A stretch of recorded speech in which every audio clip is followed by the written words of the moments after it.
विपक्ष के मित्रों ने कहा कि ये कुर्सी बचाओ बजट है, ये एनडीए का बजट है, ये भारत का बजट नहीं है। मैं अपने विपक्ष के मित्रों को कहना चाहती हूं कि ये एनडीए का बजट है और ये भारत का बजट है, क्योंकि भारत ने एनडीए को चुना है, आपको नहीं चुना है। जो आप बार बार एनडीए सरकार के कोलैप्स होने के सपने देखते रहते हो, या आपके मुंगेरी लाल के हसीन सपने कभी पूरे नहीं होने जा रहे। बिहार और आंध्र प्रदेश, इसको लेकर हमारे विपक्ष के साथी थोड़ा उत्तेजित भी हुए। उन्होंने कहा कि इनकी थाली में तो बहुत कुछ आ गया, बाकी को तो कुछ मिला नहीं, जबकि इस योजना में 5 राज्य लाभान्वित किए जा रहे हैं। अध्यक्ष महोदय, क्या आंध्र प्रदेश और बिहार देश का हिस्सा नहीं है? ये सवाल मैं विपक्ष के साथियों से पूछना चाहूंगी। आंध्र प्रदेश का विभाजन तो यूपीए की सरकार के दौरान हुआ, और एपी रीऑर्गेनाइजेशन एक्ट में जिस राज्य को जो मदद मिलनी चाहिए वो आपको देना चाहिए था। आपने अपने कर्तव्य का पालन नहीं किया, हम कर रहे हैं। Shrimati Anupriya Patel, honourable minister to intervene the debate.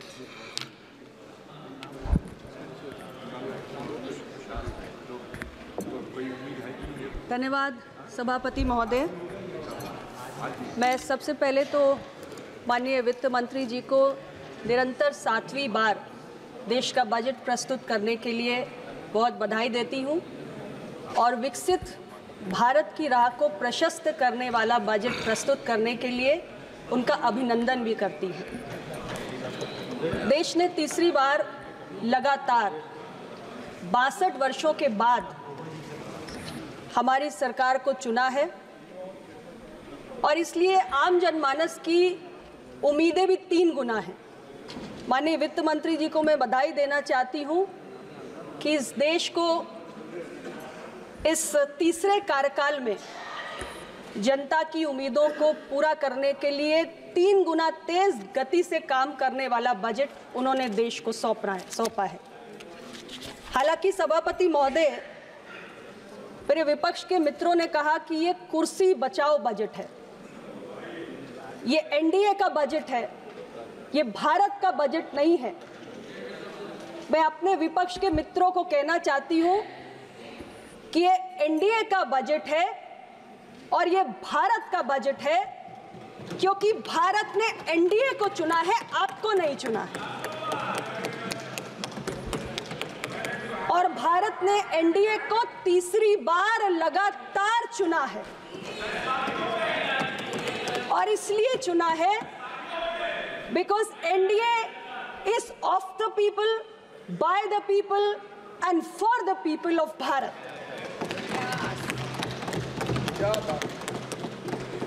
और मैं जानती हूं कि आप इस बात से सदमे में हैं। आपने बहुत सारी अफवाहें फैलाई, बहुत सारा भ्रम फैलाया, लेकिन फिर भी तीसरी बार देश ने मोदी जी के नेतृत्व पर ही मोहर लगाई है और एनडीए को ही चुना है। तो अब आप ये मान लो कि एनडीए का बजट भारत का बजट है। और जो आप बार बार एनडीए सरकार के कोलैप्स होने के सपने देखते रहते हो, या आपके मुंगेरी लाल के हसीन सपने कभी पूरे नहीं होने जा रहे।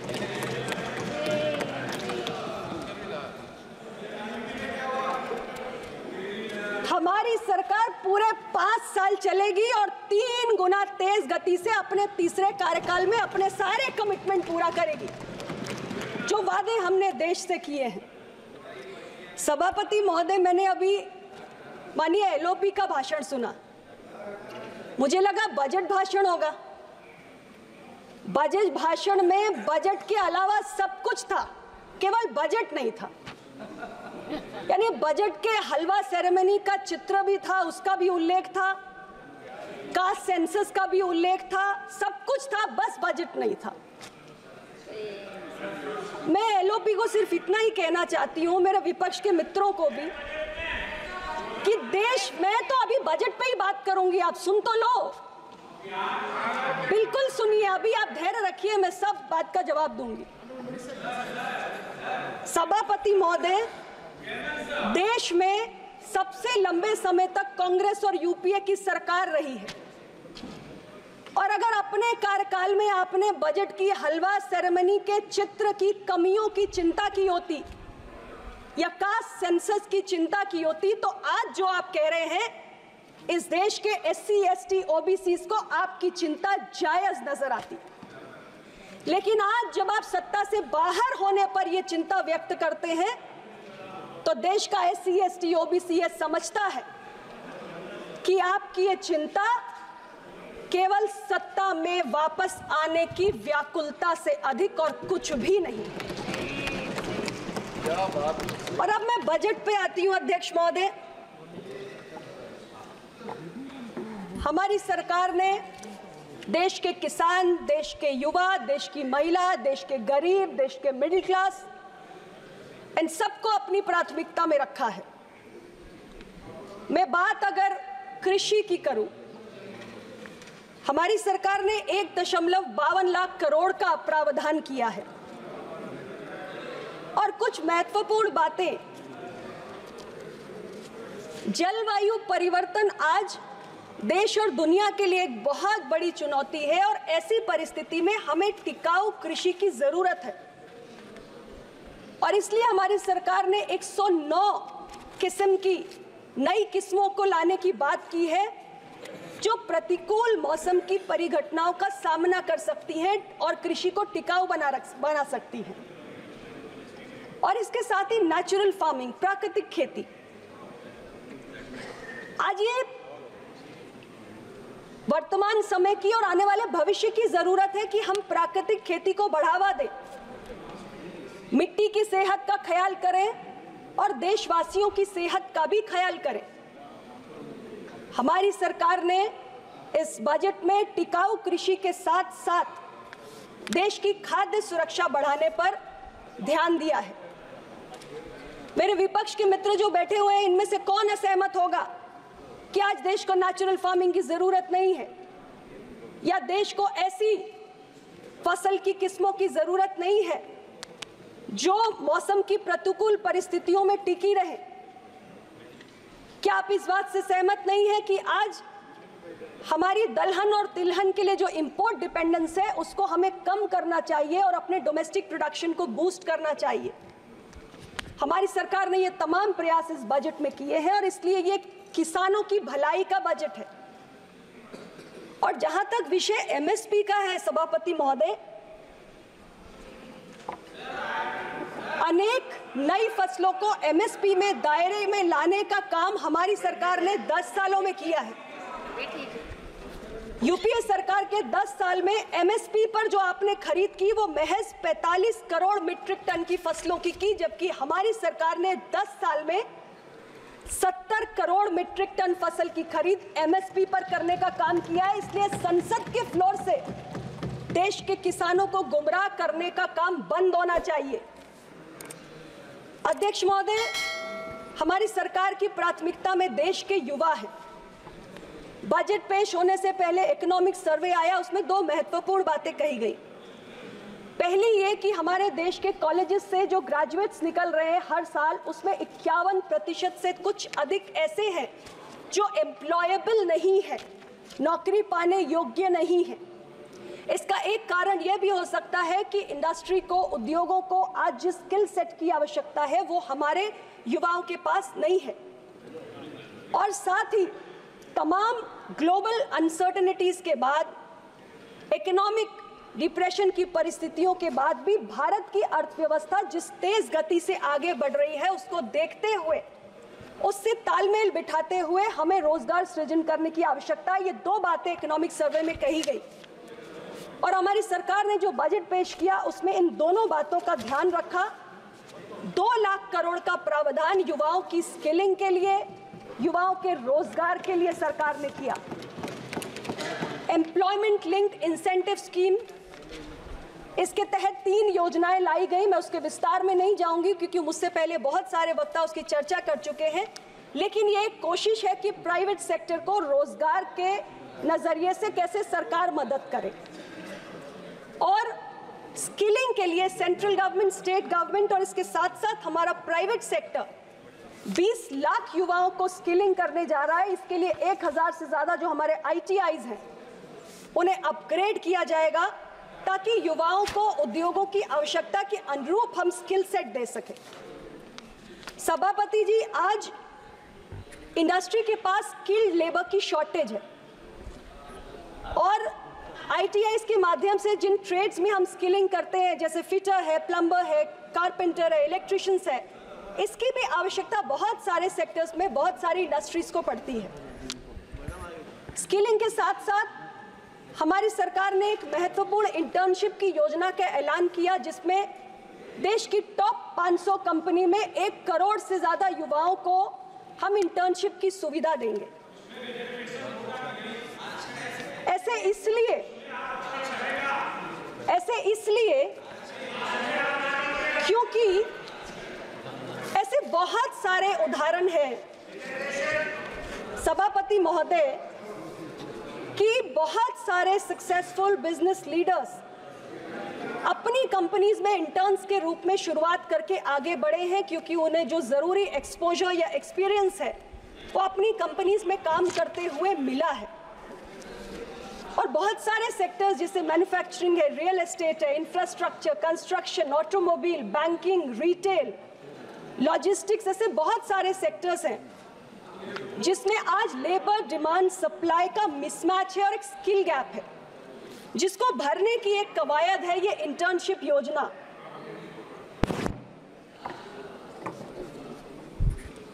और इसलिए हमारे विपक्ष के मित्रों को भी इसमें कोई आपत्ति नहीं होनी चाहिए कि टॉप 500 कंपनीज में इंटर्नशिप के अवसर देश के युवाओं को मिले।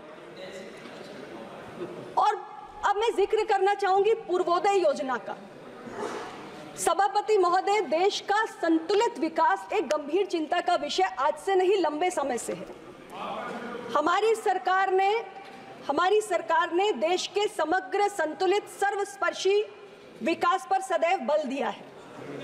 पूर्वोदय योजना के तहत जो हमारे देश के पूर्वी हिस्से में 5 राज्य हैं, बिहार, झारखंड, वेस्ट बंगाल, उड़ीसा, आंध्र, पिछड़े राज्य हैं, विकास की मुख्य धारा से वंचित हैं, और हमारी सरकार ने इन राज्यों की इस योजना के माध्यम से चिंता की है, जो पूर्ववर्ती सरकारों ने नहीं की। ये दुर्भाग्यपूर्ण है। हाँ, ये जरूर है कि इसमें हमारी सरकार ने 5 राज्यों की चिंता की, लेकिन 2 राज्यों को लेकर, बिहार और आंध्र प्रदेश, इसको लेकर हमारे विपक्ष के साथी थोड़ा उत्तेजित भी हुए। उन्होंने कहा कि इनकी थाली में तो बहुत कुछ आ गया, बाकी को तो कुछ मिला नहीं, जबकि इस योजना में 5 राज्य लाभान्वित किए जा रहे हैं। अध्यक्ष महोदय, क्या आंध्र प्रदेश और बिहार देश का हिस्सा नहीं है? ये सवाल मैं विपक्ष के साथियों से पूछना चाहूंगी। और मैं ये भी कहना चाहती हूं कि आंध्र प्रदेश का विभाजन तो यूपीए की सरकार के दौरान हुआ, और एपी रीऑर्गेनाइजेशन एक्ट में जिस राज्य को जो मदद मिलनी चाहिए वो आपको देना चाहिए था। आपने अपने कर्तव्य का पालन नहीं किया, हम कर रहे हैं। आंध्र प्रदेश ज्यादा विकसित हिस्सा था, वो तेलंगाना के साथ चला गया। आंध्र प्रदेश को अपनी नई राजधानी सेटअप करने के लिए केंद्र की मदद की जरूरत है, केंद्र कर रहा है। जो काम आप अधूरा छोड़ के गए थे वो हमने कर दिया। और बिहार झारखंड से अलग होने के बाद तमाम रिपोर्ट्स बताती हैं कितना पिछड़ गया है। वित्तीय परिस्थितियां बेहतर नहीं है, उसे सुधारने के लिए हम अपने राज्य की मदद कर रहे हैं। आपकी नजरों में बिहार और आंध्र प्रदेश अलग हो सकता है, हमारे लिए नहीं है। और आप तो भारत जोड़ो की बात करते हैं और देश को टुकड़ों टुकड़ों में देखते हैं। हम देश को टुकड़ों टुकड़ों में नहीं देखते। हम हमारे पूर्वी क्षेत्र के 5 राज्यों को इस योजना के तहत लाभान्वित करने जा रहे हैं। अब मैं प्रधानमंत्री जनजातीय उन्नत ग्राम योजना का उल्लेख करना चाहती हूं।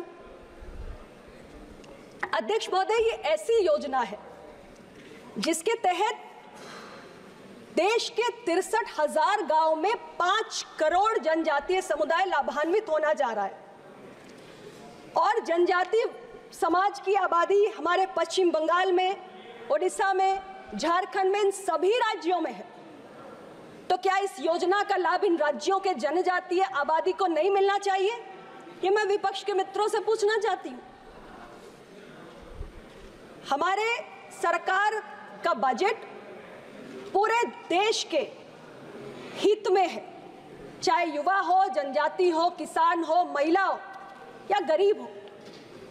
महिलाओं के लिए 3 लाख करोड़ का प्रावधान किया गया है, क्योंकि देश की इकोनॉमी आज 5वें नंबर पे है और हम इसे 3रे नंबर की इकोनॉमी बनाने के लिए संकल्पित हैं। और ये तब तक नहीं हो सकता जब तक हमारे देश के श्रम बल में, हमारे देश की वर्कफोर्स में देश की आधी आबादी की प्रतिभागिता ना हो। 3 लाख करोड़ का हमने प्रावधान महिलाओं की भागीदारी बढ़ाने के लिए किया है। महिलाओं के लिए working women hostel, crash, property खरीद के नाम पे स्टैंप शुल्क को कम करना, ऐसे तमाम प्रयास किए गए हैं। और हमारे 10 वर्षों के कार्यकाल में भी वुमेन लेड डेवलपमेंट, इस थीम पर हमारी सरकार ने काम किया है। और तमाम ऐसी हमारी योजनाएं हैं जो महिलाओं को केंद्रित करके ही बनाई गई, चाहे शौचालय का निर्माण हो, चाहे उज्ज्वला गैस का कनेक्शन हो, चाहे जल जीवन मिशन हो। ऐसी बहुत सारी योजनाओं ने महिलाओं के जीवन में क्रांतिकारी बदलाव किया है और हमारे सारे प्रयास उसी के कंटिन्यूएशन में हैं। हमारी सरकार ने इस बजट के माध्यम से तय किया है कि 25,000 ऐसी नई ग्रामीण बसावटें हैं जिनको प्रधानमंत्री ग्रामीण सड़क योजना के तहत संपर्क मार्ग से जोड़ने का काम हम करेंगे। गरीबों को उनका आशियाना मिले, इसकी चिंता लगातार 3रे कार्यकाल में भी बनी हुई है। 3 करोड़ नए आवास, 1 करोड़ शहरी क्षेत्र में और 2 करोड़ ग्रामीण क्षेत्र में हमारी सरकार ने बनाने का संकल्प लिया है। अध्यक्ष महोदय, यहां तक कि जो कामगार हैं उनके लिए भी PPP मोड पर हम किराए के घर का प्रावधान कर रहे हैं। यानी गरीब की चिंता भी इस बजट में स्पष्ट रूप से माननीय वित्त मंत्री जी ने की है। और इसके साथ 25 करोड़ गरीबों को हम अगर गरीबी रेखा से बाहर निकल के लाए हैं तो इसीलिए संभव हुआ है क्योंकि हमने गरीबी मिटाने के प्रयास पूरी ईमानदारी से किए हैं। जो आप नहीं कर पाए, आप गरीबी हटाओ का नारा देते रहे, लेकिन आपके आंकड़ों में गरीब कभी भी गरीबी से बाहर नहीं निकल पाए। लेकिन महज 10 वर्षों में हमने 25 करोड़ गरीबों को गरीबी रेखा के बाहर निकाला, मल्टी डायमेंशनल पॉवर्टी से बाहर निकाल के दिखा दिया। और 5 साल बाद और बड़े हुए आंकड़े लेकर इसी पार्लियामेंट में आपके सामने आएंगे। अध्यक्ष महोदय, एक और बात, 2030 तक 60 करोड़ के लगभग, आंकड़ा ऊपर नीचे भी हो सकता है, देशवासी जिस तरीके से ग्रामीण क्षेत्रों से हमारे शहरों में जा रहे हैं, बस रहे हैं, ये बसेंगे बड़ी संख्या में और जीडीपी में आज इनका कंट्रीब्यूशन 66% है। विकसित भारत बनाना है तो हमारे शहरी आबादी का और भी ज्यादा कंट्रीब्यूशन जीडीपी में बढ़ेगा, 80% से भी अधिक हो सकता है। इसलिए जरूरी है कि हम अपने शहरों का उचित विकास करें, उनको ग्रोथ हब्स बनाएं और इसके लिए भी 30 लाख से अधिक आबादी के 100 ऐसे शहरों को वित्त मंत्री जी ने जो तमाम आधुनिक सुविधाएं हैं, चाहे जल आपूर्ति की हो, सीवेज ट्रीटमेंट को हो, सॉलिड वेस्ट मैनेजमेंट की हो, इसको बढ़ावा देने की बात माननीय वित्त मंत्री जी ने की है। इसके साथ ही जो हमारा लास्ट बात है मेरी, जो हेल्थ सेक्टर का बजट है, पिछली बार से 12.9% बढ़कर अब 90,958 करोड़ हो चुका है। 7,000 करोड़ की इसमें वृद्धि हुई है। कैंसर के मरीजों के लिए, क्योंकि इसकी संख्या हर वर्ष लगभग 2.5% बढ़ रही है, पिछले वर्ष भी हमने 15 लाख के करीब कैंसर केसेस देखे। और oral cancer, lung cancer, breast cancer, ovarian cancer, ये काफ़ी तेज़ी से देश में बढ़ा है। इसके लिए हमने कैंसर के मरीजों को भी बजट में सौगात दी है और 3 ऐसी दवाएं हैं जिसपे कस्टम ड्यूटी को घटाकर उसके दाम हमने कम किए हैं ताकि सस्ता और सुलभ इलाज देश की जनता को उपलब्ध हो सके। तो मैं, बातें बहुत सी है लेकिन समय कम है, इसलिए मैं इतना ही कहना चाहती हूँ। माननीय सभापति महोदय, माननीय वित्त मंत्री जी ने देश को आत्मनिर्भर बनाने का, देश को 3रे नंबर की अर्थव्यवस्था बनाने का और देश को विकसित भारत 2047 बनाने का एक रोडमैप प्रस्तुत किया है और इसके लिए मैं उनको धन्यवाद देती हूँ। उत्तर प्रदेश को इस बजट की एक योजना का लाभ मिलने जा रहा है। आप चिंता मत करिए, आपने उत्तर प्रदेश की चिंता कभी नहीं की है, इसीलिए आप सत्ता से बाहर है। उत्तर प्रदेश की चिंता हमारे मुख्यमंत्री जी ने